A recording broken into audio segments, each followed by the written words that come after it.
Hello दोस्तों, आज हम पढ़ेंगे क्लास 10th की फर्स्ट फ्लाइट का जो हमारा थर्ड चैप्टर है उसका second part, how to tell wild animal. तो जो जंगली जानवर हैं उनको कैसे हम पहचानें। वैसे तो हम ये सारे जंगली जानवरों को पहचानते ही हैं, ये हमें बचपन से ही सिखाया जाता है कि जिस पे धारीदार बनी धारियाँ बनी हुई है और चार पैर वाला एक पूंछ लंबी जो जंगल में रहता है, जो भारत का राष्ट्रीय पशु है, ये सारी चीज़ें तो आप बता ही देंगे कि वो कौन है।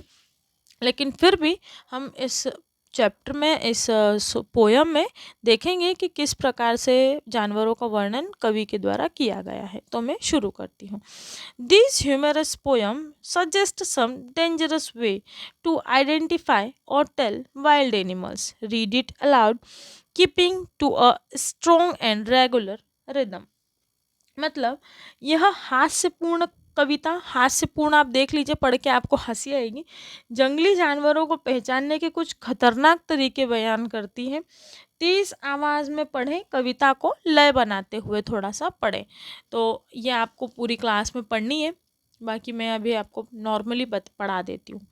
If ever you should go by chance to go jungles in the east, and if there should to you advance a large and twenty beast, if he roars at you as you are dying, you will know it is the Asian lion।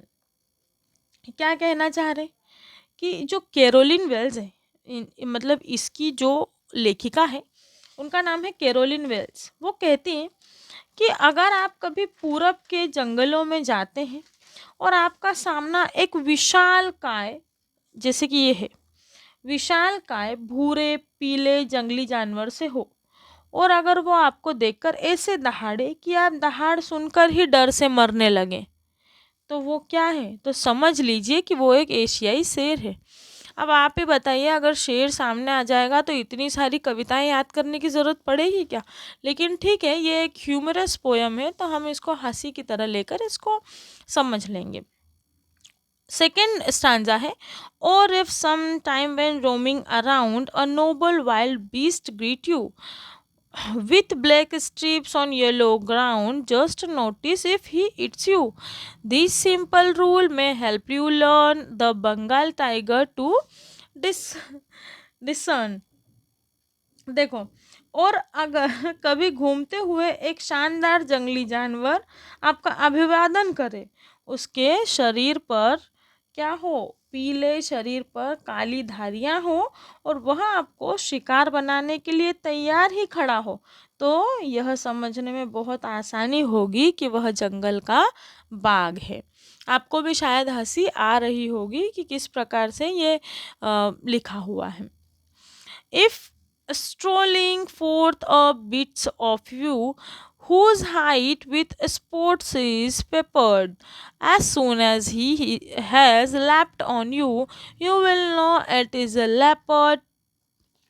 Will to know good to roar with pain, he will only lap and lap again। अगर कभी घूमते हुए आपको चहलकदमी करते हुए एक ऐसा जानवर दिखाई दे जिसकी खाल पर काले काले धब्बे और धब्बे बने हों और शिकार बनाने को वहां आप पर झपटे, तो समझ जाइए कि वह एक चीता है, वह एक लेपर्ड है। यह आपको दर्द से कराहने का मौका बिल्कुल भी नहीं देगा, अर्थात यह वह झपटा मारकर सीधा खा ही जाएगा, और वह आप पर सिर्फ झपट्टा ही मारता मारता रहेगा। तो उसको देखकर आपको समझना है 2 4 8 झपट्टे खाने के बाद कि वो क्या है, लेपर्ड है। पहले मत समझना आप लोग, ठीक है। अगर आप पहले समझ जाओगे तो फिर ये कविता का कोई अर्थ नहीं निकलेगा, इसलिए थोड़ा सा झपटे वपटे मार लेने देना, उसके बाद ही समझना।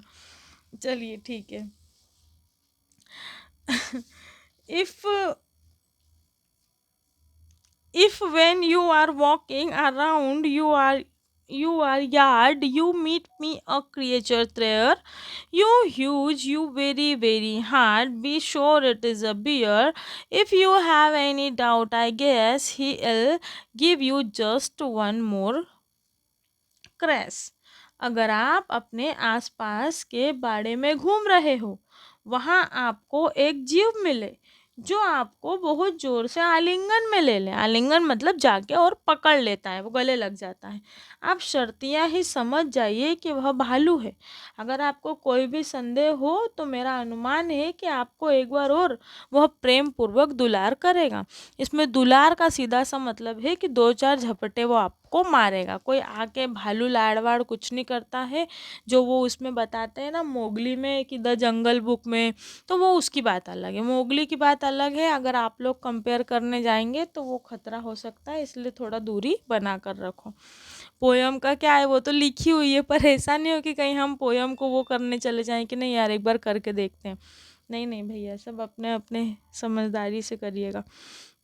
Though two dis- distinguished beasts of prey are novice might nonplus, the crocodile you always may tell from the hyena. Thus, hyenas come with made smiles, but it they whip their crocodiles.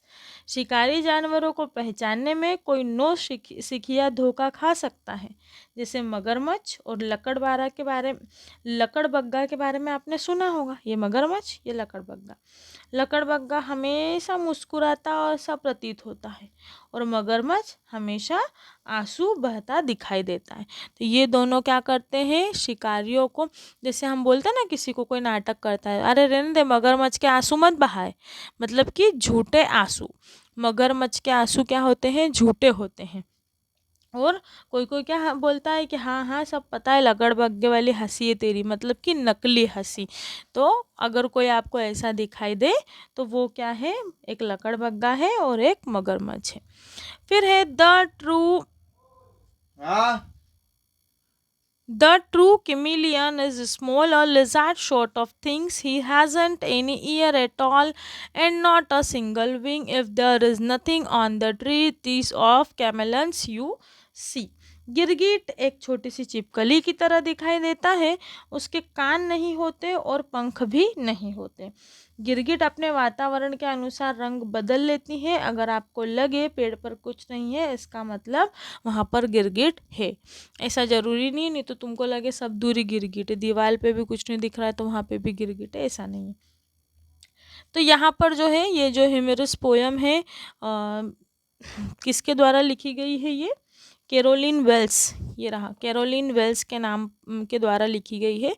ये मैं explain कर चुकी हूँ। इसके जो question answers हैं ये मैं ऑलरेडी चैनल पर अपलोड कर चुकी हूँ, आप जाकर देख सकते हैं।